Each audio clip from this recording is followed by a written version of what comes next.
सभी किसान भाइयों, हमारे प्यारे व्यूअर्स, देशवासियों को मैं सिद्धार्थ भट्टाचार्य इफ्को किसान संचार की ओर से हमारे इस फेसबुक लाइव सेशन में आप सभी का हार्दिक स्वागत एवं अभिनंदन करता हूं। किसान भाइयों, जैसा कि आप देख सकते हैं, भारत अभी अपने दूसरे चरण पर पहुंच चुका है।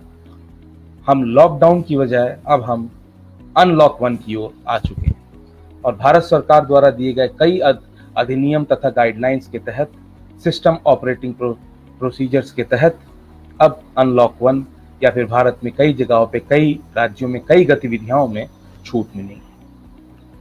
इसी के साथ साथ जैसा कि आप जानते हैं, हम प्रतिदिन इस विकट समस्या के दौरान भी हमारा यही प्रयास रहा है कि हमारे अन्नदाता, किसान भाई, श्रमिक बंधु एवं किसी को कृषि और उससे जुड़ी गतिविधियों की जानकारी निरंतर रूप से हम देते रहे, ताकि जानकारी की अभाव न हो और किसान भाई जो भी समस्याएं या दिक्कत का पालन कर रहे हैं उनको उनके उपरोक्त जवाब मिल सके। हमने ये लाइव सेशन आज से करीब 1.5 हफ्ते पहले शुरू किया था और आप सभी लोग का बहुत ही आभार और प्यार मिला है। प्रतिदिन हमारे साथ 60 से 70 लोग जुड़ते हैं, कई लाइक्स आते हैं, कई व्यूज आते हैं, कई प्रश्न आते हैं और हम हमेशा प्रयास करते हैं हम उन प्रश्नों का जवाब 24 घंटे के अंदर दें। बहुत बहुत धन्यवाद सबका जुड़ने के लिए। मैं देख सकता हूँ करीबन 30 से ज्यादा लोग जुड़ चुके हैं इस लाइव सेशन में और नंबर्स धीमे धीमे बढ़ेंगे जैसे हम आगे बढ़ेंगे। तो व्यूअर्स और किसान भाई, आज का जो विषय है, जो आज का विषय है, टॉपिक है, उसके बारे में मैं आपको थोड़ा सा बता देता हूँ। आज हम जिस विषय पे बात करेंगे वह ऐसा विषय है जो किसान भाई यदि उसका पालन करे, उसको अपनाए, तो इसे किसानों का एटीएम कार्ड के रूप से भी आप कह सकते हैं कि जब आपको जरूरत हो पैसों की, आप पैसा कैश इस गतिविधि, इस एक्टिविटी को पालन करके आप कर सकते हैं। जी हाँ, पशुपालन का एक विषय है, क्योंकि हम ये सोचते हैं कि प्रति सोमवार पशुपालकों के लिए हम कुछ खास कंटेंट लाएं, कुछ खास जानकारी दें, ताकि जो पशुपालक भाई हैं हमारे देश में उनको भी निरंतर जानकारी प्राप्त हो सके। आज जो हमारा विषय है वो है मुख्य बकरी पालन के ऊपर, वैज्ञानिक विधि से बकरी पालन कर कैसे कमाएं अधिक लाभ। इस विषय पे बात करने के लिए, चर्चा करने के लिए आज जो हमारे नए एग्री एक्सपर्ट हैं उनका मैं तारुफ आपसे करा देना चाहता हूं। उनके बारे में जरा सा मैं संक्षिप्त आपको इंट्रोडक्शन दे दूं। जो आज हमारे एक्सपर्ट हैं वह इंटरनेशनल अवॉर्डी हैं, animal nutrition society, national dairy research institute NDRI Karnal से भी सम्मानित है, बेस्ट एक्सटेंशन अवार्ड से भी सुशोभित हैं तथा बेस्ट पोस्टर अवार्ड भी पा चुके हैं। पिछले विगत 15 वर्षों से पशुपालकों एवं किसान भाइयों के साथ रह के, किसान भाइयों के बीच में ये अपनी सेवा निर्वृत्त कर रहे हैं। कृषि विज्ञान केंद्र सीतापुर 2 से इनका ताल्लुक है। तो आइए सारे व्यूअर्स, किसान भाई, पूरी ऊर्जा के साथ स्वागत करते हैं हमारे आज के एक्सपर्ट डॉक्टर आनंद सिंह जी का। डॉक्टर साहब नमस्कार। नमस्कार सिद्धार्थ जी, और जो भी हमारे जो साथीगण हैं, किसान भाई हैं जो हमारे साथ इस कार्यक्रम को देख रहे हैं, उन सभी लोगों को नमस्कार और स्वागत है कार्यक्रम में। जैसा कि आप जानते हैं कि पूरा देश, पूरा विश्व जो है कोविड-19 के संक्रमण से जूझ रहा है और इस त्रासदी के दौरान जो है केवल एक बड़ी संख्या जो संक्रमित हुई है और हमें काफ़ी जो है जान माल की नुकसान उठाना पड़ा है। विश्व की पूरी अर्थव्यवस्था, अपने देश की अर्थव्यवस्था निरंतर ही गिरती जा रही है और एक बड़ी संख्या जो है वो बेरोजगार हुई है और शहरों से एक बड़ी संख्या वो ग्रामीण की क्षेत्रों की तरफ पलायन किया है। तो अब उनके सामने ये है कि किस तरह से अपने परिवार का भरण पोषण करें। क्या साथियों कि वो लोग हैं जिनके पास जो है भूमिहीन मजदूर हैं या कम जोत वाले किसान हैं, जिनके पास ज़मीनें इतनी सीमित थी कि उन संसाधन से जो है अपने परिवार का भरण पोषण नहीं कर सकते थे। तो उनके सामने अब चैलेंज ये है कि अगर वो शहरी क्षेत्र से, जहाँ से वो कल कारखानों में और अलग उद्योगों में काम कर रहे थे, जो बंद हो चुके हैं या आने वाले समय में शुरू भी होंगे, तो एक समय लगेगा। तो और ग्रामीण क्षेत्र में रहते हुए किस तरह से, किन साधन के माध्यम से जो है वो अपने आप को आत्मनिर्भर कर सके। जैसे हम आत्मनिर्भर की बात हो रही है, किस तरह से वो अपनी आय का जो सृजन कर सके। तो पशुपालन सेक्टर में काफ़ी संभावनाएं हैं और उनमें से जो है बकरी पालन में संभावनाएं काफ़ी हैं। जैसे कि अब पिछले दिनों में आपने देखा कि डेयरी सेक्टर में भी दूध की कीमत तेजी से नीचे गिरी। सरकार की तरफ प्रयास किए गए, बहुत सारे हमारे जो कोऑपरेटिव हैं जो दुग्ध संग्रह की मात्रा को 15% तक बढ़ा दिया, तब भी जो है दूध की प्राइस कीमत गिरी। और पोल्ट्री उद्योग को लगभग जो है 28 से 30 हजार करोड़ रुपए का घाटा केवल इस कारण उठाना पड़ा कि ये अफवाह फैल गई कि पोल्ट्री के माध्यम से, यानी जो ब्रॉयलर हैं, जो मांस वाले जो हमारे पक्षी, उनके माध्यम से ये कोरोना की बीमारी फैल रही है। केवल अफवाह के स्वरूप जो है इस इंडस्ट्री को भारी नुकसान उठाना पड़ा।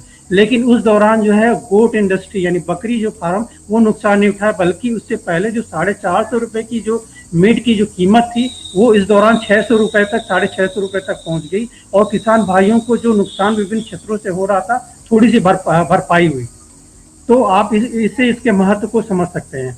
और ये बकरी पालन का कार्य जो है वो प्राचीन काल से किया जा रहा है। वो आय के रूप में तथा बकरी के दूध का प्रयोग जो है वो हमारे बहुत समय से किया जा रहा है, और इसका महत्व भी हमारे बहुत सारे ग्रंथों में जो है।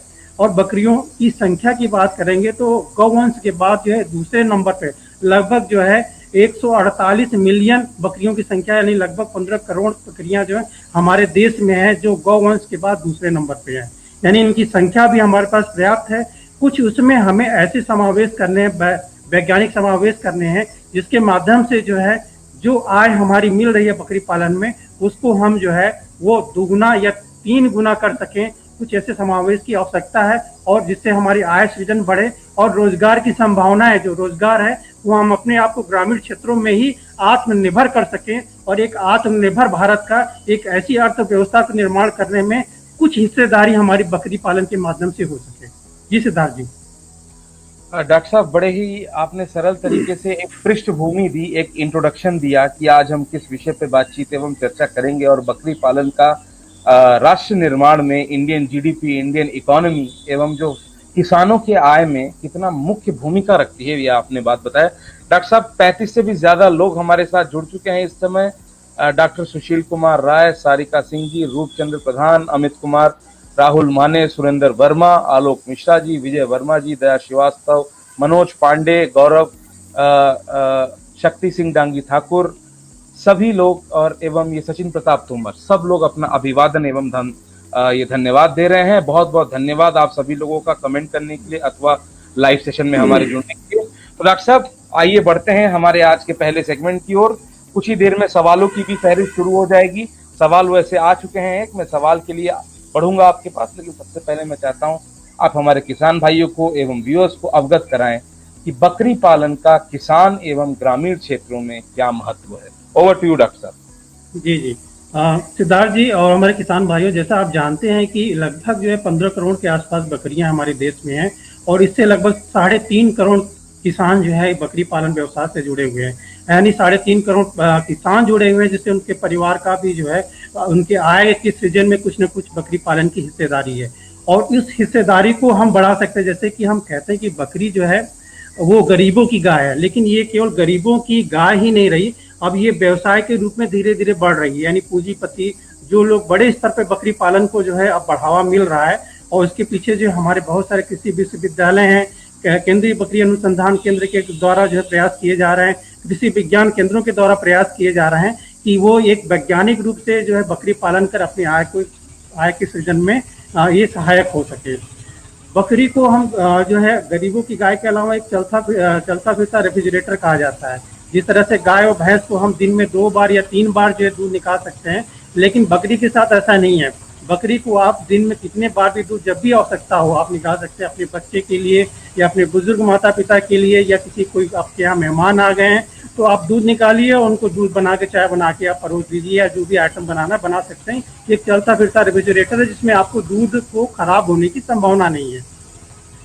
गरीबों का एटीएम कार्ड इसलिए हम कह सकते हैं क्योंकि ये जो है आपके घर में, अगर आपको जब भी बिक्री करनी है, केवल आप थोड़ा सा संदेश आप अगल बगल पहुंच जाए कि ये हमारे किसान है, राम लखन जी हैं, इनको जो है बकरी बेचनी है, तो अगल बगल पड़ोसी ही नहीं, जो भी हमारे जो है जो बकरी से काम करने वाले जो भी लोग हैं, वो आपसे जुड़ेंगे और आपके घर पे आपको पैसा दे के जो है आपको बकरी खरीद के लेके जाएंगे। यानी आपको जो है इसके लिए आपको एटीएम मशीन या बाजार में जाने की जरूरत नहीं है। आप भैया, आप जो है एटीएम कार्ड है तो आप एटीएम मशीन के पास जाना है, लेकिन आपको बकरी को लेके बाजार में भी नहीं जाना, आपके घर में बैठे बैठे इसकी बिक्री आसानी से हो जाएगी। तो मार्केटिंग की दिक्कत नहीं है। हाँ, इसे हमें इसको मार्केटिंग इसको विकसित करने की आवश्यकता है, क्योंकि दूध, बकरी का दूध जो है अभी भी हमारे व्यवसाय में एक संगठित रूप में नहीं आ पाया है। जबकि बकरी के दूध की बात करेंगे तो उसमें औषधि गुण से भरपूर है।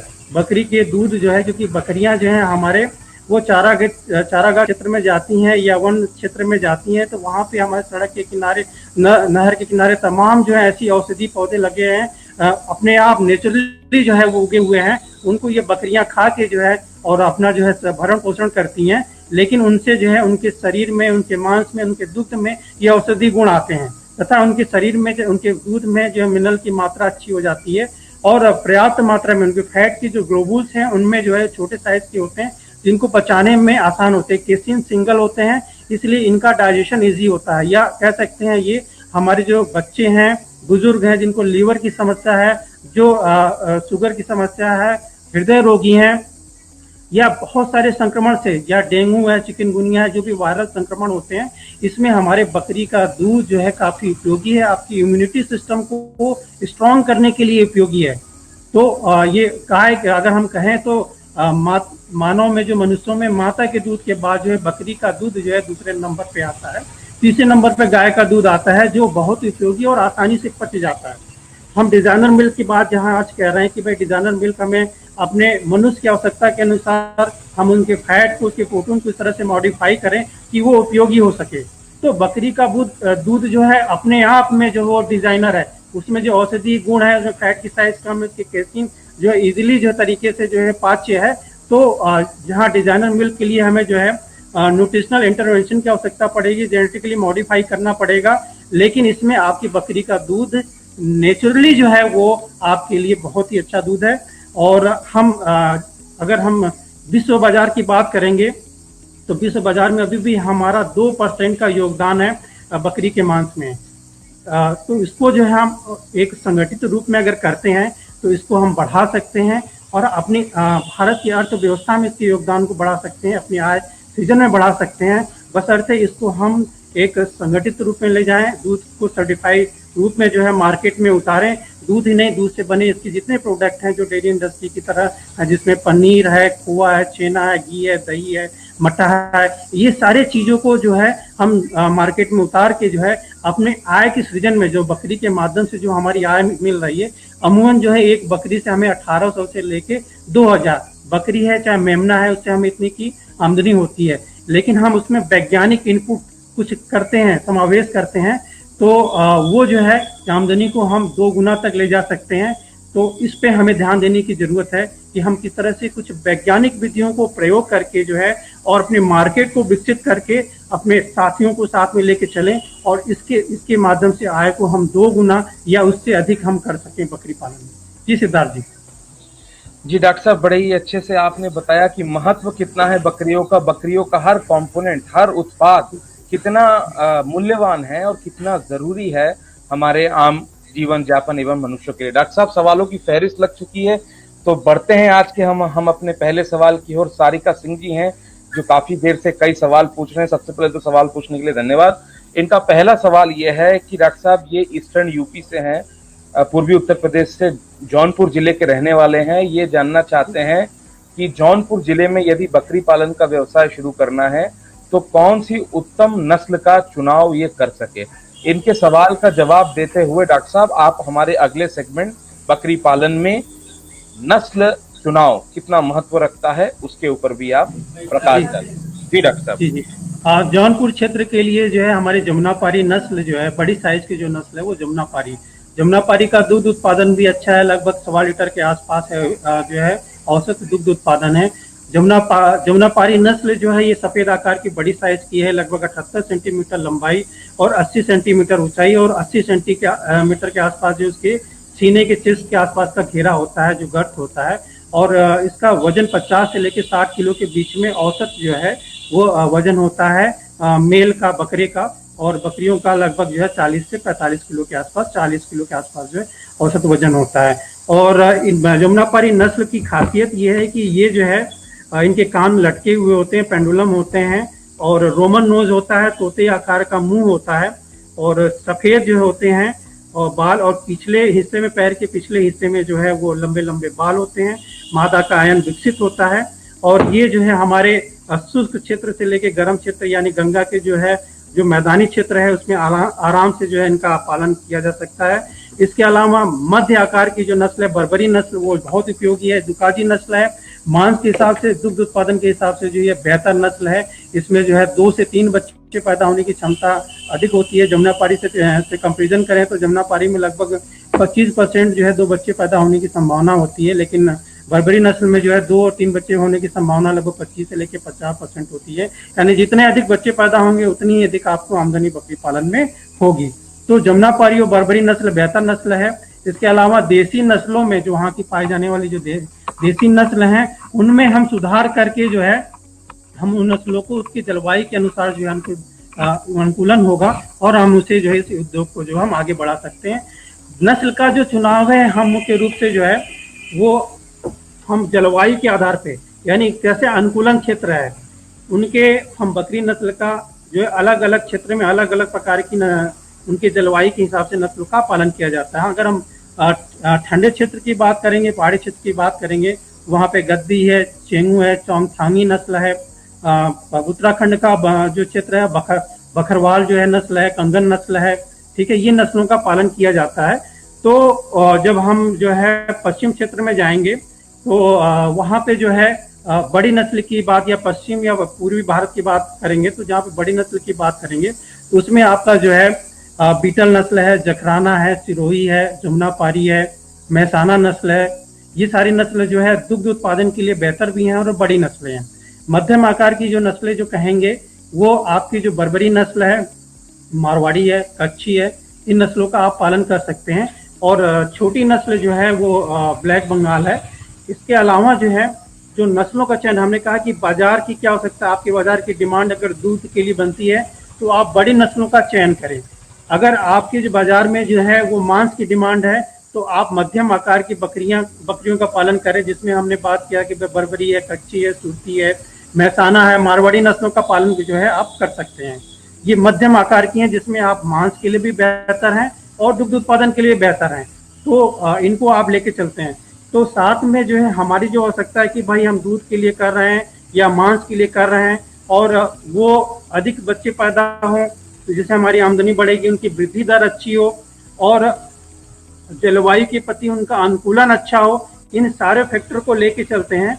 उसी के अनुसार जो है हम बकरी के जो है नस्ल का चुनाव करते हैं। लगभग 26 प्रकार की जो है नस्लें भारत में जो है रजिस्टर्ड की गई हैं, जिसमें से 12 नस्लें जिनका प्रदर्शन अच्छा है। अभी हमने नाम भी लिया है कि भाई जमुनापारी है, आपकी बर्बरी है, बीटल है, जखराना है, सिरोही है और महसाना है, मारवाड़ी है, सुरती है, कच्छी है, ब्लैक बंगाल है और इसके अलावा जो है आपकी नस्ल गंजम नस्ल है। ये तमाम नस्लें जो हैं काफ़ी सक्सेसफुल हैं। दक्षिण भारत की जो है कनाई आड़ू है, मालाबारी है, संगमनेरी नस्ल है, ये सारी नस्लें काफ़ी सफल हैं और अच्छा काम कर रही हैं। लगभग 12 से 13 नस्लें जो हैं जो बेहतर परफॉर्मेंस दे रही हैं और इनका लगभग जो है जितनी हमारी बकरियां ऐसे 25% ही इनकी संख्या है। तो अभी काफ़ी संभावनाएं हैं हमारी नस्ल सुधार को लेके। लगभग जो है यानी 60% से अधिक जो बकरियां हैं वो हमारी बिना नस्ल की हैं, कह सकते हैं जो है वो 2 या 3 नस्लों से मिलकर बनी हुई हैं। उनको हम देसी नस्ल कहते हैं, जिनका खुद का कोई कैरेक्टर क्लियर नहीं होता है और वो उस जलवायु के अनुकूलन अपने आप को ढल जाती हैं। तो उन नस्ल को सुधार करके या हम नस्लों का चयन करके नर और मादा दोनों लेके आए या उन नस्लों में जो है हम बीजू नर का जो है चयन करें और उस बीजू नर के माध्यम से नस्ल सुधार करें। यानी लगभग 5 से 6 जनरेशन में जो है आपकी वो नस्ल का सुधार भी हो जाएगा और आपको अच्छे नस्ल के जो है बकरे मिल जाएंगे। जी सिद्धार्थ जी। जी डॉक्टर साहब, आशा करते हैं सारिका सिंह जी आपको आपके सवाल का जवाब भी मिल गया हो तथा डॉक्टर साहब ने एक सेगमेंट भी कवर कर लिया है जिसमें आपने बताया कि उच्च नस्लों का चुनाव किस तरह से किया जाए ताकि बकरी पालन जो है बकरी पालक अपने आय में वृद्धि ला सके। डॉक्टर साहब, दूसरे सेगमेंट की ओर बढ़ने से पहले मैं आपको एक हमारे दूसरे सवाल की तरफ आपका रुख ले जाना चाहता हूं। जितेंद्र शुक्ला जी हैं, भाई हमारे साथ जुड़े हैं। वह ये पूछना चाहते हैं कि बकरी पालन व्यवसाय शुरू करने के लिए कम से कम कितने पशुओं से कोई भी व्यक्ति या किसान शुरू कर सकता है? मिनिमम कितने एनिमल्स चाहिए बकरी पालन का व्यवसाय शुरू करने के लिए। इसके साथ ही साथ मैं आपको बता देना चाहता हूँ, चंदन कुमार जी, ठाकुर विजय सिंह राजपूत जी का भी सवाल है। चंदन जी और ठाकुर विजय सिंह राजपूत जी जुड़े रहें, आपके भी सवालों के जवाब हम आपको देंगे। डॉक्टर साहब, पहले मैं चाहता हूँ आप इस सवाल का जवाब दे दें। जी डॉक्टर साहब। जी जी जी सिद्धार्थ जी, इसमें जो है बकरी पालन के लिए लगभग 25 से 30 जानवर से आप शुरुआत करना ज़्यादा बेहतर रहेगा। यानी आप 25 के आसपास जो है मादा रखिए और 1 से 2, लगभग 2 के आसपास नर रखिए। वैसे तो 25 से 30 जो है मादा के लिए एक नर जो है सफिशियंट होता है, तब भी हम जो 12 से 15 पे जो है एक मादा लेके चलते हैं, जिससे हमारी कोई दिक्कत ना हो, कोई परेशानी ना हो। तो और साथ में जो है 25 से 30 की संख्या के लिए एक लेबर की आवश्यकता पड़ती है, एक मजदूर की आवश्यकता पड़ती है। अगर आप संख्या जो है इससे कम रखते हैं तो आपका श्रम पे खर्चा बढ़ जाता है, और ये संख्या अगर आप अधिक करते हैं तो उसको जो उस हिसाब से आप लेके जाएं कि अगर आप 25 रखे हैं तो वो संख्या 25 की जगह 50 हो, 75 हो, इस क्रम में आपको लेके जाना बेहतर रहेगा। उस हिसाब से आप जो है मजदूर को यानी श्रम को आप रख सकेंगे। श्रम का योगदान यानी श्रम का जो है उसमें इनपुट जो है वो निवेश जो है कम से कम हो सकेगा।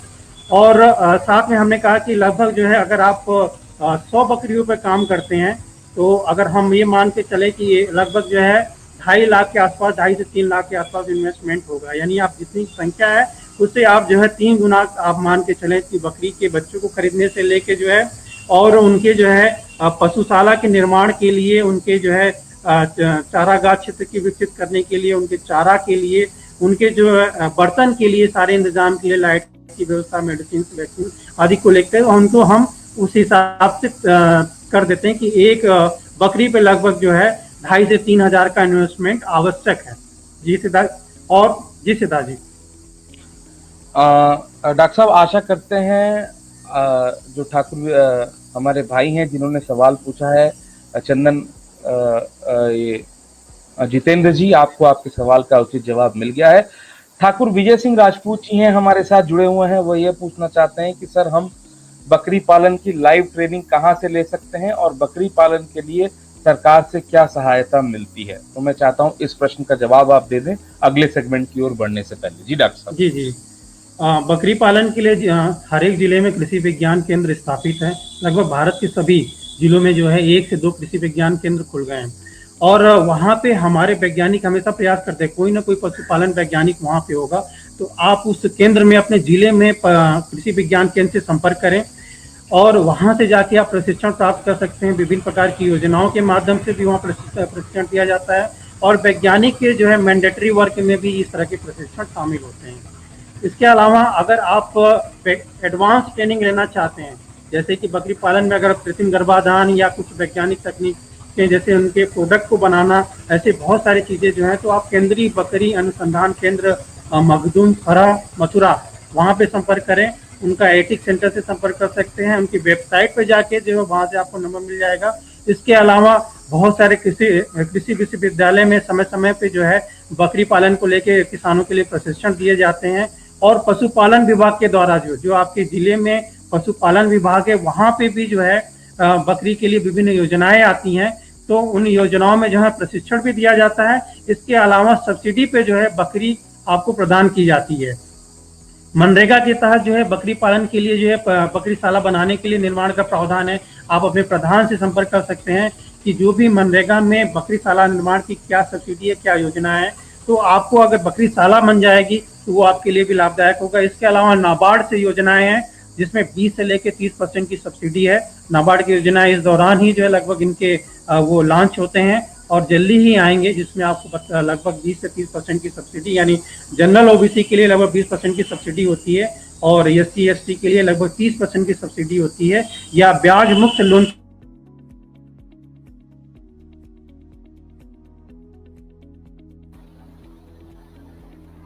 नेटवर्क का शायद थोड़ा सा की व्यवस्था होती है। जी जी, नेटवर्क, हाँ कोई बात नहीं डॉक्टर साहब, ठीक है, नेटवर्क ठीक है, वापस आ गया है। जी जी ठीक है डॉक्टर साहब, कोई बात नहीं, नेटवर्क वापस आ गया है। आशा करते हैं विजय सिंह राजपूत जी आपको आपके सवाल का उचित जवाब मिल गया है। इसी के साथ साथ आपने एक और हमारे व्यूअर्स हैं उनका भी आपने सवाल का जवाब इसी में दे दिया है। आनंद काटिया जी पूछ रहे थे कि नाबार्ड बैंक और यूपी स्टेट गवर्नमेंट किस तरह से सपोर्ट देती हैं, इसका भी मुख्य आपने जवाब दे दिया है।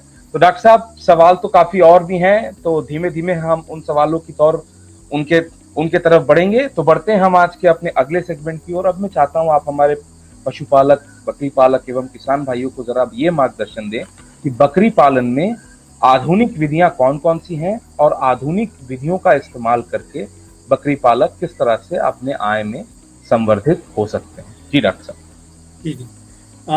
हमारे जो अलग अलग जो संस्थान है जो बकरी पे काम कर रहे हैं, विश्वविद्यालय हैं, उनमें लगातार बकरी को लेके कार्य किए जा रहे हैं। उसमें से है जो कृत्रिम गर्भाधान, जो हमारी गाय और भैंस में पहले से ही था, बकरी में इस दौरान जो निकल के आया कि हम बकरी में अगर हमें नर, एक अच्छे नर को सेलेक्ट करना या बाजार से खरीदना या संस्थान से लेना मुश्किल होता है, तो वहाँ इन संस्थान में अच्छे नर को चिन्हित करके उनके सीमेन को निकाल के, यानी एक नर के एक बार में जो इजैकुलेशन होता है उसे 15 से 20 बकरियां कृत्रिम गर्भाधान के द्वारा गाभिन की जा सकती हैं। तो कृत्रिम गर्भाधान जो है इस दौरान जो है ये रिसेंट की टेक्नोलॉजी है जो अभी निकली है। और पशु चिकित्सा विश्वविद्यालय जो हमारा मथुरा का है, वहाँ पे आपको सीमेन उपलब्ध है। आप उनके स्टॉक को परचेज करके जो नाइट्रोजन लिक्विड में लेके आप उसे कर सकते हैं, वहाँ से ट्रेनिंग ले सकते हैं। इसके अलावा केंद्रीय बकरी अनुसंधान केंद्र मखदूम मथुरा फरा में जो है ये उपलब्ध है, वहाँ भी आप ले सकते हैं। उसके अलावा वहाँ से आप प्रशिक्षण प्राप्त कर सकते हैं। कृत्रिम गर्भाधान के अलावा जो है इसमें भ्रूण प्रत्यारोपण, जिसमें जो है ऐसे हमारे पास जो अच्छी नस्ल की बकरियां हैं उनसे अंडाणु निकाल के परखनली निषेचन के द्वारा जो है उन बच्चों को जो है हम आगे बढ़ा सकते हैं, उनकी संतति को पैदा कर सकते हैं, जिससे हम नस्ल को भी सुरक्षित रह सकते हैं, साथ में अच्छी नस्ल को हम बढ़ावा दे सकते हैं। तो ये भी है। इसके अलावा जो है ट्रांसजेनिक तकनीक, जिसमें जो है हमारी जो देसी नस्लें हैं उसमें अच्छी नस्ल के डीएनए को ट्रांसफर करके उनको मांस या दुग्ध उत्पादन को बढ़ावा, यानी वृद्धि को, प्रोडक्शन को बढ़ा सकते हैं। इसके अलावा पशु आहार में जो है, बकरी के आहार में जो है वो एरिया स्पेसिफिक मिनरल मिक्सचर, यानी एरिया के हिसाब से जहाँ पे मिनरल की कमी है वहाँ उस हिसाब से मिनरल मिक्सचर उनके आहार में सम्मिलित करके जो है उनके उत्पादन को आप बढ़ा सकते हैं। पैलेट, यानी उनके पैलेट फॉर्म में जो है फीड 3 लेयर पैलेट, जिसमें जो है आपको पशु आहार को संतुलित रूप में जो है, जिसमें पेड़ की पत्तियों को भी शामिल किया गया सुखा के, और उसको आप पैलेट बना के बकरी आहार में, ये विशेषकर जो है जब हम सघन पद्धति करते हैं तो पैलेट फॉर्म में बकरियों को आहार देना बहुत ही अच्छा होता है। तो इसी तरह कंप्लीट फीड ब्लॉक में, जिसमें हम हरे चारे को हे के रूप में, सूखे चारा और दाना का मिश्रण, ये सारी चीजों को हम बना के जो है एक कंप्लीट फीड ब्लॉक बनाते हैं। इस ब्लॉक को हम बकरी को सघन पद्धति में, जहाँ पे इंटेंसिव जो है हम सिस्टम अपनाते हैं, वहाँ के लिए ये बेहतर ऑप्शन से होता है। बाकी सभी पद्धतियों में अपना सकते हैं, लेकिन इन पद्धतियों में ये बेहतर एक ऑप्शन है। इसके अलावा जो है दुग्ध उत्पादन को बढ़ाने के लिए जो है जो कुछ ऐसे हार्मोन पे काम किए जा रहे हैं कि भाई बकरियों को दुग्ध उत्पादन को बढ़ाया जा सके। इसके लिए प्रोलैक्टिन हार्मोन काफी बेहतर हार्मोन है, इस पे काम किया जा रहा है। इसके अलावा भाई बहुत सारी जो प्रजनन की विधियां हैं, किसान भाई हमारे जो है अगर शुद्ध नस्ल रखें तो उनके सामने एक परेशानी आती है कि अगर हम उनकी आने वाली संतानों को जो है अपने उनके माता पिता यानी उनके नर से ही लगातार प्रजनन कराते हैं, तो उनमें जो है कमजोर कैरेक्टर जो है वो बाहर उभर के आते हैं, यानी मोर्टेलिटी की संभावना है, मृत्यु दर की संभावना है, विभिन्न बीमारियों के प्रति जो है होने की संभावना बढ़ जाती है। तो हमें वह प्रजनन, यानी वैज्ञानिक विधि से हमें प्रजनन को बढ़ावा देना पड़ेगा। यानी लगभग 1.5 से 2 साल तक हमें जो है नर का उपयोग करना चाहिए, उसके बाद नर को वहां से हटा देना चाहिए। विशेषकर उन पद्धतियों में जब हमारे पास शुद्ध नस्ल हमारे हार्ट में शामिल है। जब हम संकर नस्ल की बात करते हैं, जैसे कि अभी बहुत सारे काम इस पर भी हो रहे हैं कि जो हमारी जो विदेशी नस्लें हैं बकरियों की, उन नस्लों को हम देसी नस्लियों से जो क्रॉस करके और संकर नस्ल को पैदा करने का उद्देश्य है कि भाई दुग्ध उत्पादन को, मांस को या मृत्यु दर को कम करना, और अधिक से अधिक जो है हमें इस रोजगार में जो है वो आय सृजन करने की संभावनाओं को देखते हुए कार्य किया जा रहा है। इसमें जो है हमारा राजा बलवंत जो है, हमारा जो कृषि महाविद्यालय आगरा है, वहाँ पे भी काम हुआ है। इसके अलावा रांची पशु महाविद्यालय में भी काम हुआ है। तो NDRI करनाल में भी इस पे लगातार काम हुआ है। तो इसमें अभी ये कार्य कह सकते हैं कि प्रगति पे है। तो संकर नस्लें भी विकसित की जा रही हैं। किसान भाई अपनी देसी नस्लें, जो देसी नस्लें हैं उनको हमारे जो अच्छी नस्लें जिनकी हम बात करें, जमुनापारी है, बीटल है, जमुना जखराना है, ये सारी नस्लों के माध्यम से जो है वो जलवायु के अनुसार उनको चिन्हित करके और अपना नस्ल सुधार कर सकते हैं। एक बेहतर तरीका है कि आप जो है आपको पूरा हार्ट, यानी आप चाहेंगे कि आपको जो है नर भी मिल जाए, मादा भी मिल जाए अच्छी नस्ल का, तो ये मुश्किल है। तो उसमें बेहतर तरीका यह है कि आप 1 से 2 नर को जो है आप अच्छे संस्थान से, विश्वविद्यालय से लेके आए और वहां उनसे आप जो अपनी नस्ल, जो देसी नस्ल है, उनको क्रॉस करा के जनरेशन उनके नस्ल को सुधार करें। लगभग 5 से 6 जनरेशन में लगभग 99% जो है आपका जो है नस्ल शुद्ध हो जाती है। तो ये भी अच्छा कार्य है, लेकिन इसमें भी आप 2 से लेकर 2.5 वर्ष के बाद अपने नर को अगर बदलेंगे तो उन संतानों में जो पैदा होंगी वो आपके जो है ज्यादा ओजस्वी होंगी और उसमें जो मृत्यु दर की कमी होगी, बीमारियां कम होंगी उसमें, और उसमें प्रोडक्शन यानी उनकी वृद्धि दर अच्छी होगी, दुग्ध उत्पादन अच्छा होगा। तो इस पे किसान भाई ध्यान में रखें और ये जो नई तकनीकें आ रही हैं इन्हें अपनाएं, विशेषकर कृत्रिम गर्भाधान और प्रजनन संबंधी जो बातें हो रही हैं, वर्ण संकर की जो विधि है जिसमें एक अच्छी नस्ल को, जैसे अगर हम चाहे तो हम जखराना और जमुनापारी को भी क्रॉस कर सकते हैं, या बर्बरी या जमुनापारी को, यानी 1-2 अच्छी नस्लों को जो है हम क्रॉस करा के भी एक अच्छी नस्ल को निकाल सकते हैं। इस पे भी कर सकते हैं, यानी आप वह प्रजनन, संकर प्रजनन यानी हाइब्रिड को निकालना, साथ में जो वर्ण संकर प्रजनन को भी आप बढ़ावा दे सकते हैं। ये तमाम तकनीकें हैं। जी सिद्धार्थ जी। जी डॉक्टर साहब, आपने बड़े ही सरलता से बताया कि किस तरह से आधुनिक तकनीकें जो बकरी पालन में शोध में की जा रही हैं और किसान भाई अपने नजदीकी कृषि विज्ञान केंद्रों से संपर्क करके इन सारी आधुनिक विधियों का जानकारी लेके लाभ उठा सकते हैं। 45 से ज्यादा लोग डॉक्टर साहब हमारे साथ लाइव में जुड़ चुके हैं, क्योंकि विषय आज का ऐसा है, काफी कौतूहल भरा, काफी क्यूरियोसिटी है लोगों को। शिवराज सिंह जी, किंकर कुमार जी, विशाल शुक्ला जी, सारिका सिंह जी, दीपांशु मिश्रा जी, डॉक्टर सुशील कुमार राय, ठाकुर विजय सिंह राजपूत, विकास तोमर जी, अविनाश पवार जी, डॉक्टर योगेंद्र प्रताप सिंह, सब लोगों ने अपना धन्यवाद एवं अभिवादन दिया है।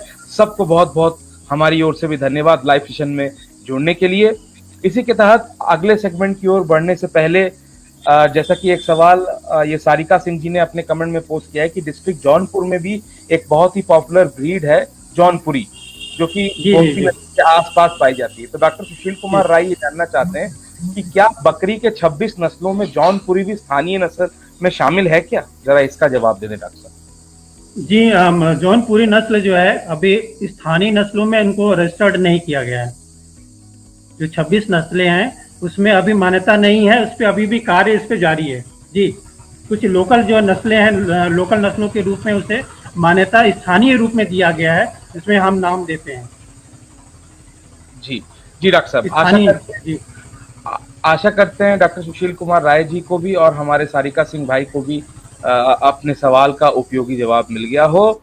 रियाजुल हक जी भी हमारे साथ जुड़े हैं, सौरभ यादव जी भी हमारे साथ जुड़ने के लिए बहुत बहुत धन्यवाद, और उन्होंने अपना नमस्कार एवं अभिवादन भी किया। डॉक्टर साहब, बढ़ते हैं हम अपने अगले सेगमेंट की ओर।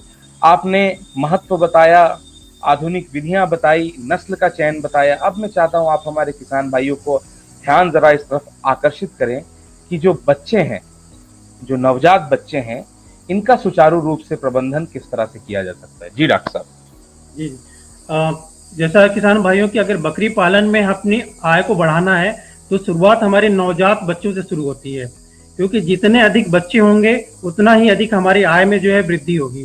तो हमें उस दौरान जो है बच्चे जो पैदा होते हैं उनका अगर देखभाल हम ठीक से नहीं करते हैं तो वो आने वाले 2 से 3 महीने में जो है उनकी मृत्यु हो जाती है और हमें भारी नुकसान उठाना पड़ता है। तो बच्चे पैदा होते ही जो है, जब बच्चे पैदा होते हैं तो उनके जो मुंह में, नाक में आप म्यूकस को साफ करें, शरीर पे लगे हुए जो म्यूकस है, जो गंदगी है, उसे साफ करें, और साफ करने के उपरांत जो है उनकी जो नाल है वो लगभग 3 से 4 सेंटीमीटर की दूरी पे जो है नए ब्लेड की सहायता से उसे काट दें। उस पर टिंचर आयोडीन लगभग 3 से 4 दिन लगाएं। साथ में 2 से 3 घंटे के अंदर उन्हें खीस अवश्य पिलाएं, क्योंकि खीस में इतनी क्षमता होती है उनको जो है पर्याप्त ऊर्जा, प्रोटीन और इम्यूनिटी को उनकी बढ़ाती है, और विभिन्न बीमारियों से लड़ने के प्रति उनकी क्षमता जो है वो वृद्धि होती है। और इस बात का ध्यान में रखें कि बकरी के बच्चे जो पैदा होते हैं उनके मादा के आसपास ही रहे। अगर हम उनसे दूरी अगर बढ़ा देते हैं तो वो अपने बच्चे की जो सुगंध को, यानी उसकी पहचान को खो देती हैं और उसे दूध पिलाने से उसको इनकार कर देती हैं। तो इससे किसान भाइयों को काफी नुकसान होता है। ऐसी स्थिति में हमें जो है दूसरी बकरी या इसी बकरी का दूध निकाल के हमें पिलाना पड़ता है, जिससे हमारी श्रम बढ़ती है। साथ में जो है हमें मिल्क रिप्लेसर का भी उपयोग करना पड़ सकता है।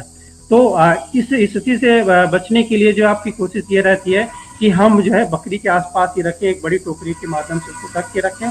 और बकरी के जो बच्चे पैदा होते हैं उनके दूध को पहले हफ्ते तक जो है हमें हमारी कोशिश ये रहनी चाहिए कि इच्छा अनुसार उन्हें दूध पर्याप्त मिलना चाहिए, ताकि उनको जो है पर्याप्त एनर्जी ऊर्जा मिल सके, वो मजबूत हो सके, रोग प्रतिरोधक क्षमता बन सके।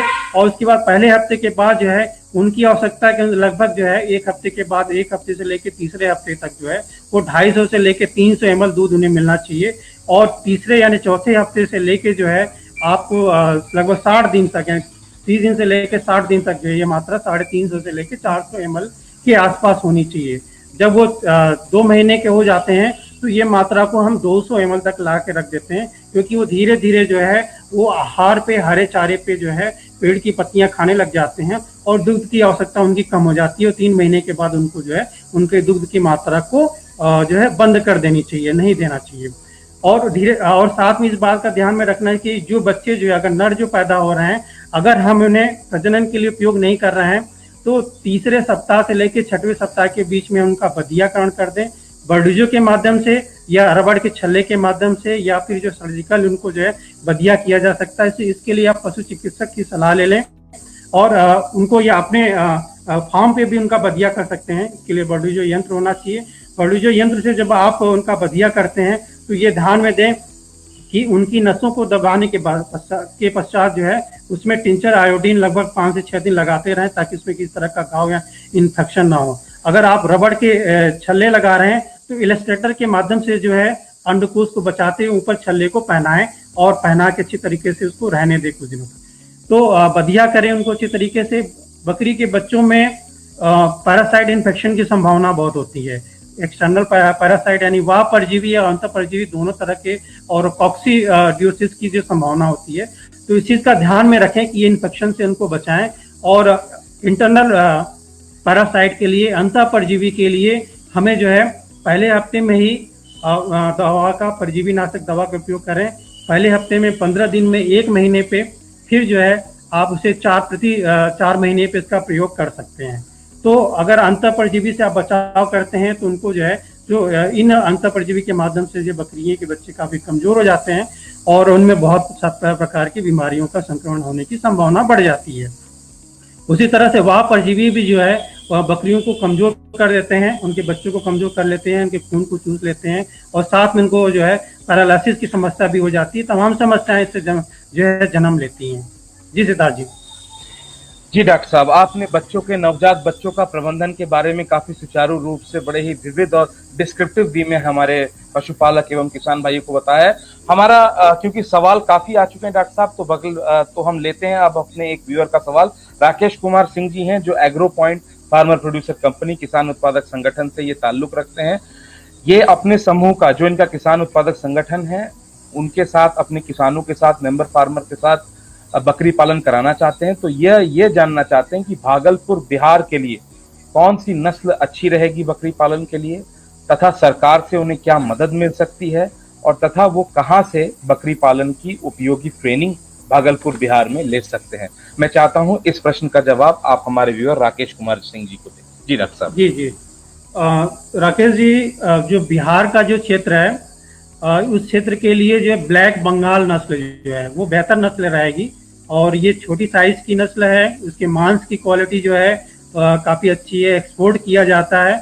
और इसे जो है आप इसे चाहे तो क्लोज बाड़े में, यानी कि इसको जो है सघन पद्धति से, यानी इनको बांध के भी इसको जो है उत्पादन कर सकते हैं, चरा के भी उत्पादन कर सकते हैं। इसके अलावा जो उड़ीसा की नस्ल, जो गंजाम नस्ल है, कुछ हद तक उस एरिया में सफल है, तो आप उसे भी देख सकते हैं। लेकिन सबसे बेहतर नस्ल वहाँ के लिए ब्लैक बंगाल होगी।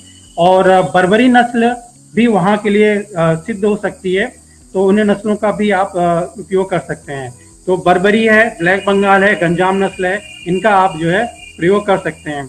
जहाँ तक बहुत सारी परियोजनाएं बकरी पालन में जो है स्टेट गवर्नमेंट के द्वारा भी होती हैं, तो पशु पालन विभाग से आप संपर्क करें। प्रशिक्षण के लिए जो है आप हर एक जिले में, जैसे हमने कहा कि कृषि विज्ञान केंद्र स्थापित है, और वहाँ से आप संपर्क करें, प्रशिक्षण मिलेगा, पशुपालन विभाग से मिलेगा। और केंद्रीय बकरी अनुसंधान केंद्र मथुरा की बात हमने कहा, वो पूरे भारत के लिए जो है, वो केवल मथुरा के लिए या उत्तर प्रदेश क्षेत्र के लिए नहीं है, पूरे भारत के लोग वहाँ से प्रशिक्षण ले सकते हैं। बल्कि बिहार के लिए बहुत सारी नस्लें वहाँ से खरीदी जाती हैं, जो वहाँ की आवश्यकता है उसके हिसाब से। बिहार में जो विश्वविद्यालय है पटना में स्थापित है, वहाँ से आप प्रशिक्षण ले सकते हैं। और पशुपालन विभाग से भी प्रशिक्षण दिया जा रहा है। जी सिद्धार्थ जी। जी डॉक्टर साहब, आशा करते हैं राकेश कुमार सिंह जी, आपको आपके सवाल का उपयोगी जवाब मिल गया होगा। तो बढ़ते हैं हम अपने अगले सेगमेंट की ओर। सवालों की फहरिस्त तो काफी है। रियाजुल हक जी ने भी एक सवाल पूछा है। रियाजुल जी, आपके सवाल का भी मैं इस अपने लाइव स्ट्रीम पे उठाऊंगा और मैं चाहूंगा डॉक्टर साहब उसका जवाब दे, लेकिन इस सेगमेंट के बाद। डॉक्टर साहब, क्योंकि समय को भी हमें ध्यान रखना है, समय की भी सीमा है, करीबन 45 मिनट का लाइव शो हो चुका है। अब मैं चाहता हूं आप संक्षिप्त रूप से जरा हमारे किसान भाइयों को बकरियों में जो कौन कौन से प्रमुख रोग लगते हैं और तथा उनका प्रबंधन किस तरह से किया जाता है। जी डॉक्टर साहब। जी सिद्धार्थ जी, बकरियों में बीमारी की समस्या का रोकथाम जो है के लिए सबसे बेहतर है। जैसे हम बात करते हैं कि बच्चे जब भी पैदा होते हैं उनको पर्याप्त मात्रा में खींच दें, और बकरी साले का जो इंतजाम है वो इस तरह से रखें कि उसमें किसी तरह की जो है नमी न बनने पाए, या उनको बहुत घने रूप में, यानी अधिक एक कम जगह पे अधिक से अधिक बकरियां रखने पे बीमारी होने की संभावना भी बढ़ जाती है। बहुत सारी बीमारियों के प्रति जो फिर वो सेंसिटिव हो जाते हैं। तो बकरी के लिए अगर हम कहें तो छोटे बच्चे के लिए लगभग जो है 0.2 से लेके 0.4 स्क्वायर मीटर एरिया की जरूरत पड़ती है। और जैसे वो 3 महीने से ऊपर होते हैं तो उनको जो है 0.5 से लेके लगभग 0.7 स्क्वायर मीटर की एरिया पड़ती है। और एक सामान्य बकरी के लिए, जो ड्राई बकरी के लिए जो है वो 1 मीटर स्क्वायर मीटर की एरिया चाहिए, और प्रेग्नेंट के लिए 1.5 मीटर स्क्वायर मीटर, और बकरे के लिए 1.5 से लेके 2 स्क्वायर मीटर एरिया क्लोज बाड़ा चाहिए। जो हम बंद बाड़ा जो बनाते हैं ये होता है। अगर हम ओपन बाड़ा बनाते हैं तो ये जो है एरिया लगभग दुगनी हो जाती है। यानी अगर छोटा बच्चा है जिसको 0.2 स्क्वायर मीटर चाहिए तो वो लगभग 0.4 स्क्वायर मीटर उसको जो है ओपन बाड़ा चाहिए। अगर बकरा है तो 2 स्क्वायर मीटर इसको एरिया चाहिए, तो ओपन बाड़ा जो है वो लगभग 4 स्क्वायर मीटर एरिया चाहिए। तो पशुशाला का प्रबंधन अच्छा होना चाहिए। बकरी उस हिसाब से रहनी चाहिए कि जितनी उनकी जगह की आवश्यकता है उतनी मिले, और बच्चों को अलग रखना चाहिए, और गाभिन मादा को अलग रखना चाहिए, ड्राई को अलग रखना चाहिए, नर को अलग रखना चाहिए। तो अगर ये व्यवस्था रखते हैं तो उनमें बीमारी होने की समस्या जो है कम होती है। बच्चों को पर्याप्त मात्रा में खींच देना चाहिए। और उसके अलावा जो है हम कुछ प्रमुख बीमारियां, जैसे हम बात करेंगे कि PPR, जिसे बकरी प्लेग का नाम कहते हैं। बकरी प्लेग की जो टीकाकरण है वो हम 4 महीने की उम्र में करते हैं, और प्रतिवर्ष इसे जो है हम करना चाहिए। और कभी भी वर्ष में इसके लिए समय नहीं है, वर्ष में से कभी भी PPR का वैक्सीन कर सकते हैं। ये खतरनाक बीमारी है। अगर एक बार ये झुंड में हो जाती तो लगभग 90% के आसपास जो है मृत्यु दर पाया गया है। तो इस बीमारी से हमें बचाव आवश्यक है, जिसमें निमोनिया एक संक्रामक जो है निमोनिया के रूप में नाक बहना, तेज बुखार होना, इसमें 106 डिग्री से लेकर 108 डिग्री फ़ारेनहाइट तक टेम्परेचर पहुंच जाता है। और पशु जो है काले रंग का दस्त करने लग जाता है, धीरे धीरे खूनी दस्त में बदल जाता है, और इतनी तेजी से पशु का स्वास्थ्य गिरता है, और कुछ ही दिनों में जो है कुछ कह सकते हैं कि 24 घंटे से लेके जो है 72 घंटे के अंदर आपकी पशु मर सकता है। तो ये एक संक्रामक रोग है, वायरल जनित है।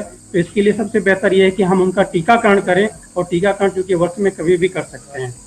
दूसरी परेशानी है इंट्रोटॉक्सिमिया। इंट्रोटॉक्सिमिया एक ऐसी बीमारी है जिसे कहते हैं कि ये एनोरोबिक बैक्टीरिया के माध्यम से ये फैलता है। ये लगभग जो है 1 से 2 वर्ष के बच्चे, यानी मेमने से लेकर स्वस्थ बच्चे, आपको लगेगा भी नहीं कि इन बच्चे की कोई परेशानी हो सकती है इस बच्चे में, लेकिन उसमें अचानक जो है समस्या आती है, और आपका जो है पशु जो है बकरी और बकरा मर जाता है। तो उसमें इसके लक्षण ये हैं कि, या फिर हम इसके लक्षण मुख्य रूप से बहुत तेजी से पेट में दर्द होना, पशु का जो है पेट फूलना, और पशु का पतला दस्त शुरू होना, और पशु के पेट में इतना दर्द होता है, यानी बकरी के पेट में, बकरे के पेट में इतना तेजी से दर्द होता है कि वो जमीन से उछलने लग जाता है, इसे फड़कने लग जाता है कहते हैं। इसको जो है जहरीली दस्त भी कहते हैं, और फड़किया रोग भी कहते हैं। तो वो जमीन से ऊपर कूदने लग जाता है, कूद के नीचे गिर के वो अपना दम तोड़ देता है।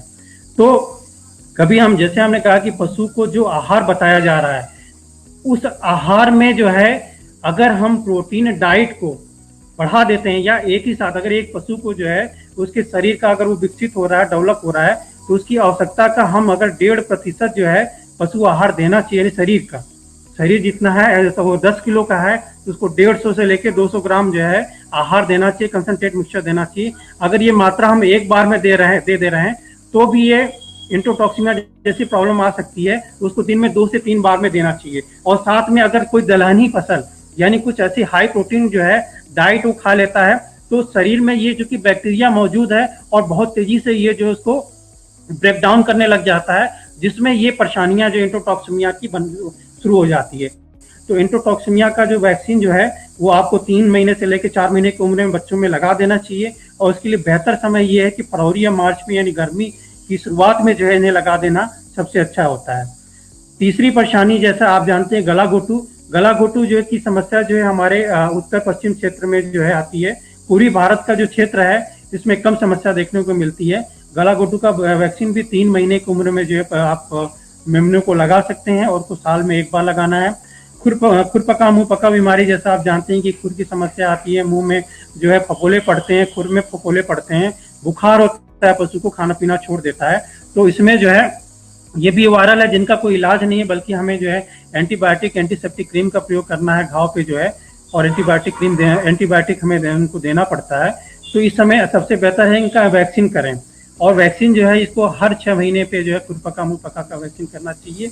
अगर आप हर 6 महीने पे नहीं कर पाते हैं तो हर 11वें महीने पे इसकी वैक्सीन को जो है लगाएं, जिससे आपके लिए जिस बीमारी से अपने आप को सुरक्षित रह सकते हैं। इसी तरह गोट पॉक्स की समस्या जो है हमारे पश्चिम से लेकर उत्तर भारत में आती है, तो वहां पे गोट पॉक्स का वैक्सीन में 3 से 4 महीने में इसे लगाना चाहिए। ये बीमारियां प्रमुख रूप से हैं, और भी बहुत सारी बीमारियां हैं। बकरी में जो है कॉक्सीडियोसिस की समस्या आती है, और इसके कारण जो है बकरी के बच्चों में बहुत तेजी से जो है दस्त होता है, पेट में दर्द होता है, अपच हो जाता है, खाने पीने में रुचि कम हो जाती है, वृद्धि कम हो जाती है। तो इसके लिए आप जो है उनके आहार में जो है लगभग 5 से 7 दिन जो है आप कॉक्सीडियोस्टेट, जिसमें जो एम्प्रोलियम है या सल्फाडिमिटीन है और या मोनेसिन का प्रयोग कर सकते हैं। 5 से 7 दिन उनके आहार पर दे, पशु चिकित्सक की सलाह ले लें, और ये किसी भी उम्र में ये समस्या आ सकती है। और अगली जो समस्या आती है बकरी में जो है वो अंतः परजीवी यानी बकरी पालन को कह सकते हैं कि अंतः परजीवी की समस्या बकरी में किसी न किसी रूप में आती है, चाहे वो कीटाणु जनित आपके पैरासाइट हो या सीधे जो है वो पैरासाइट उनके शरीर में पहुंचे हों। तो ये समस्या आनी है, वो अंतः परजीवी वाह परजीवी 2 समस्याएं आती हैं जिनका हमें समय समय पर हमें इलाज करना या कंट्रोल करना आवश्यक हो जाता है। ये समस्या, जबकि बकरियां जो हैं वो पेड़ की पत्तियां या टहनियां खाती हैं जिसमें टैनिन की मात्रा भी होती है, तो बहुत हद तक जो है ये टैनिन जो है उनको रोकती हैं, लेकिन उसके बावजूद भी ये समस्या बड़े रूप में आती है। तो तमाम समस्याएं जो है बकरी पालन में जो है वो पैरासाइट के द्वारा आती हैं। चपटे कृमि है, गोल कृमि है, पीता कृमि है, जो थैलेरेसिस है, और इसी तरह जो है मेनिंजाइटिस से तमाम समस्याएं आती हैं। तो हम हर एक 4 महीने पे बकरी को, अगर हम सबसे अच्छा बेहतर तरीका भी होता है कि हम बरसात को शुरू होने से पहले जो है बकरी को, यानी जून के महीने में हम उसे जो है इंटरनल पैरासाइट यानी अंतः परजीवी के लिए कृमिनाशक दवा देते हैं। और दवाई का डोज हम इस बात पे ध्यान रखते हैं कि जो दवाई का डोज रिकमेंडेशन है उसी के अनुसार से दें, पशु चिकित्सक की सलाह ले लें। दवाई की मात्रा कम होने पे या अधिक होने पे जो है वो पशु को नुकसान कर सकता है, नुकसान जो है, और दूसरा कम होने पे हो सकता है कि परजीवी धीरे धीरे जो है उस रसायन के प्रति जो है अपने अंदर जो है प्रतिरोध पैदा कर लें। तो वो जो भी आप डिवर्मर यूज कर रहे हैं वो हर समय पे अगली बार दूसरे डिवर्मर का प्रयोग करें। अभी अगर जैसे उदाहरण के एल्बेंडाजोल का प्रयोग कर रहे हैं, एल्बेंडाजोल आइवरमेक्टिन का प्रयोग कर रहे हैं, तो अगली बार आप फेनबेंडाजोल का करें, ठीक है, जो है ऑक्सीक्लोजानाइड के साथ कॉम्बिनेशन करें। इस तरह से है इनके कॉम्बिनेशन को आप चेंज करते रहें तो वो बेहतर होगा। अगर आपने जून के महीने में किया डिवर्मिंग तो अगली बार आप अक्टूबर में करें। और विशेषकर जब एक मौसम हटता है, दूसरा सीजन शुरू होता है, तो मौसम में जो बदलाव होता है उस दौरान डिवर्मर का प्रयोग करना काफी लाभदायक सिद्ध होता है। इससे इंट्रोटॉक्सिमिया की समस्या, अपच की समस्या, डायरिया की समस्या, ये सारी समस्याएं जो हैं वो नहीं आती हैं। तो आपने जून में किया, फिर 4 महीने के बाद अक्टूबर में किया, फिर फरवरी में किया, तो ये मेरा खुद का एक्सपीरियंस है कि अगर आप हर 4 महीने पे करते हैं तो बकरी में ये पैरासाइट की जो इन्फेक्शन से जो है जो नुकसान होता है वो कम हो जाता है और बकरी पालन में आपको फायदा जो है वो बढ़ जाता है। और मिनिमम कम से कम 2 जो है हमें 2 बार अंतर परजीवी की दवा देनी चाहिए, एक जून के महीने में यानी बरसात शुरू होने से पहले, एक बरसात खत्म होने के बाद। उसी तरह वाह परजीवी के नियंत्रण के लिए जो है आवश्यक हो गया, क्योंकि खतरनाक होते बहुत सारे जुए हैं, मक्खियां हैं, किलनी है, काठी है, इनके द्वारा जो है बकरी के जो है उत्पादन पर प्रभाव पड़ता है। इस तरह जो है उनको कंट्रोल के लिए आप जो है साइपरमेथ्रिन, डेल्टामेथ्रिन और मेलाथियन का प्रयोग कर सकते हैं। मेलाथियन 0.5% जो है, 0.1 से लेकर 0.2% जो है आप डेल्टामेथ्रिन और साइपरमेथ्रिन का प्रयोग कर सकते हैं। पशुशाला को इसके छिड़काव करके जो अंडे बच्चे हैं उनको हटा सकते हैं। जी सिद्धार्थ जी। जी डॉक्टर साहब, आपने काफी विविध तरीके से सारे मतलब रोगों के ऊपर तो एक पूरा सेशन हो सकता है, पर आपने किसान भाइयों का ध्यान बताया और किस तरह से जो अंतः परिजीवी है, अव्यय परिजीवी है, इंटरनल पैरासाइट, एक्सटर्नल पैरासाइट, क्योंकि ये कुछ ऐसी समस्याएं हैं जो किसान भाई चाह के भी नहीं समझ पाते मेरे बकरियों को हुआ क्या है। तो इसके बारे में आपने काफी विविध जानकारी दी। हमारे लास्ट सेगमेंट की ओर बढ़ने से पहले हमारे, जैसा कि मैंने वादा किया था, रियाजुल हक जी हमारे भाई हैं, उन्होंने एक सवाल पूछा है। जो बकरे होते हैं 1 से 2 वर्ष के बीच में, उनकी पेशाब की समस्या आती है, मूत्र की समस्या आती है, पेशाब ठीक से नहीं होता है। तो इसके लिए किसान भाई जो भी बकरा या बकरी पालन कर रहे हैं, इस समस्या से बचने के लिए क्या कर सकते हैं? जी डॉक्टर साहब। जी जी जी। देखिए, इसमें जो 1 से 2 वर्ष के बकरे होते हैं, अक्सर हम जो है बकरों को, बधिया बकरे हैं या प्रजनन के लिए जो बकरी उपयोग कर रहे हैं, उनमें हम वजन को, यानी उनके वजन को बढ़ाने के लिए जो है हम दाने की मात्रा, यानी ग्रेन वाले पार्ट, धान्य फसलें जिसमें हम जो है गेहूं है, मक्का है, जौ है, जई है, ज्वार है, बाजरा है, इनका प्रयोग जो है हम अधिक मात्रा में करते हैं, जिसमें फास्फोरस की मात्रा अधिक होने के कारण जो है वो उनको यूरिन संबंधी जो समस्या आती है। क्योंकि किसान भाई बकरी आहार का निर्माण वो प्रॉपर तरीके से, सही तरीके से नहीं करते हैं। तो बकरी आहार चूंकि बाजार में भी उपलब्ध नहीं है, तो सबसे बेहतर तरीका है ये कि आप बकरी आहार बनाएं। और बकरी आहार बनाने के लिए एक सीधा सीधा थंब रूल ये है कि लगभग 45% के आसपास जो है आप अनाज का प्रयोग करें और 30% के आसपास खली में कोशिश आप ये करें कि मूंगफली की खली है,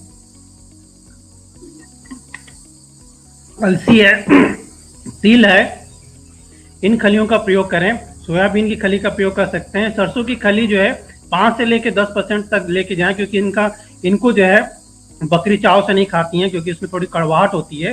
तो 45% अनाज में जो है आपकी जो है मक्का है, ज्वार है, बाजरा है, जई का प्रयोग कर सकते हैं और गेहूं का भी प्रयोग कर सकते हैं। 30% आपकी खली का हिस्सा हो गया। 15% के आसपास जो है आप लगभग जो है आप चोकर का प्रयोग कर सकते हैं, जिसमें राइस पॉलिश है या गेहूं का चोकर है। और बाकी हिस्से में जो है आप 10% के आसपास जो है आप चूनी का प्रयोग करें, जिसमें चना की चूनी है, मटर है, मसूर है, इनका प्रयोग कर सकते हैं। 2% खनिज मिश्रण और 1% जो है नमक का प्रयोग करें। इस प्रकार से जो बना हुआ आहार है वो बकरी या बकरे को जो है, जो विकसित हो रहे बकरे हैं जिनका वजन वृद्धि दर हो रहा है, उनको शरीर भार का 1.5%, यानी 10 किलो के हैं तो 150 ग्राम, अगर वो 20 किलो के हैं तो उनको लगभग जो है 300 ग्राम देना चाहिए। लेकिन जब वृद्धि दर उनकी कम हो जाती है तो हमें ये मात्रा 1% के आसपास रखना चाहिए। तो इस प्रकार अधिक अनाज के प्रयोग करने से जो है ये समस्या आती है। जी डॉक्टर साहब, आशा करते हैं रियाजुल हक जी आपको आपके सवाल का उपयुक्त जवाब मिल गया है। डॉक्टर साहब इतनी ज्यादा जानकारी किसान भाइयों को देना चाहते हैं कि आप लोग देख सकते हैं डॉक्टर साहब का गला सूख गया है, लगातार डॉक्टर साहब बात कर रहे हैं। तो डॉक्टर साहब कुडोज टू यू, बहुत मतलब आप सारी जानकारी संक्षिप्त रूप से दे रहे हैं। अब्दुल महमूद जी हैं, अब्दुल महमूद जी पूछ रहे हैं कि अमेठी यूपी में कौन सी नस्ल का जो है चयन कर सकते हैं? मेरे ख्याल से नस्लों के बारे में डॉक्टर साहब ने कहा है, जमुना पारी है, बर्बरी है। जी, ये बेहतर दो नस्लें हैं। ये जो है नस्ल है अमेठी में भी, क्योंकि ऐसा क्षेत्र है जहाँ पे मुर्गी पालन के साथ साथ बकरी पालन भी अच्छी तरह से किया सकता है। डॉक्टर साहब बढ़ते हैं हम आज के अपने आखिरी सेगमेंट की ओर, क्योंकि करीबन 58 मिनट का 58 मिनट का लाइव सेशन हो चुका है और कई लोग अभी तक हमारे जुड़े हुए हैं, 35 से ज्यादा लोग जुड़ चुके हैं। तो आखिरी जो हमारा सेगमेंट है, बकरियों के कौन कौन से मुख्य उत्पाद या प्रोडक्ट बकरी पालक ले सकते हैं तथा उसका सुचारू रूप से विपणन यानी मार्केटिंग किस तरह से की जा सकती है, क्योंकि मार्केटिंग ऐसा क्षेत्र है जो किसान भाई हमेशा परेशान रहते हैं। तो मैं चाहता हूं इस आखिरी सेगमेंट में आप उनको ये बताएं तथा उनका मार्गदर्शन करें। जी डॉक्टर साहब। जी सिद्धार्थ जी, इसमें जो है बकरी पालन में जो है बकरी को पूरा बेचना एक आसान काम है। जैसे हमने कहा कि ये एटीएम कार्ड है, कहीं भी बिक्री हो जाएगी। लेकिन बकरी के उत्पाद को, क्योंकि अगर आपको अधिक लाभ लेना है तो बकरी के उत्पाद जैसे कि उसका दूध दूध को बनाना, उसे सर्टिफाई करना या उसका पनीर बनाना, खोआ बनाना, मिठाई बनाना, घी बनाना और दही है, छाछ है। इसके अलावा उनके मीट को प्रोसेसिंग करके या मीट को जो है अचार के रूप में, ये सारे प्रोडक्ट आप बना सकते हैं और अधिक से अधिक आप बकरी पालन करके आमदनी प्राप्त कर सकते हैं। इसके लिए बेहतर तरीका है कि किसान भाई एक समूह के रूप में बकरी पालन करें या फार्मर प्रोड्यूसर जो ऑर्गेनाइजेशन है, एफपीओ है, एफपीओ में के माध्यम से इसे जुड़ के जो है इस कार्यक्रम को आप मार्केटिंग को, विपणन को आप अच्छे तरीके से कर सकते हैं। तो सरकार की तरफ से भी इस पे धीरे आने वाले समय में ध्यान दिया जाएगा और इस पे कार्य हो भी रहे हैं। तो हम एक एफपीओ के माध्यम से, समूह के माध्यम से अगर इसका हम विपणन का कार्य करते हैं तो हमें वो परेशानियां नहीं आएंगी। जी सिद्धार्थ जी। जी डॉक्टर साहब, आपने आज कई मुख्य बिंदुओं पे आपने चर्चा की, महत्व बताया, आहार प्रबंधन बताया, रोग से संबंधित जानकारी दी, जो कि किसान भाई काफी परेशान एवं दिशाहीन रहते हैं।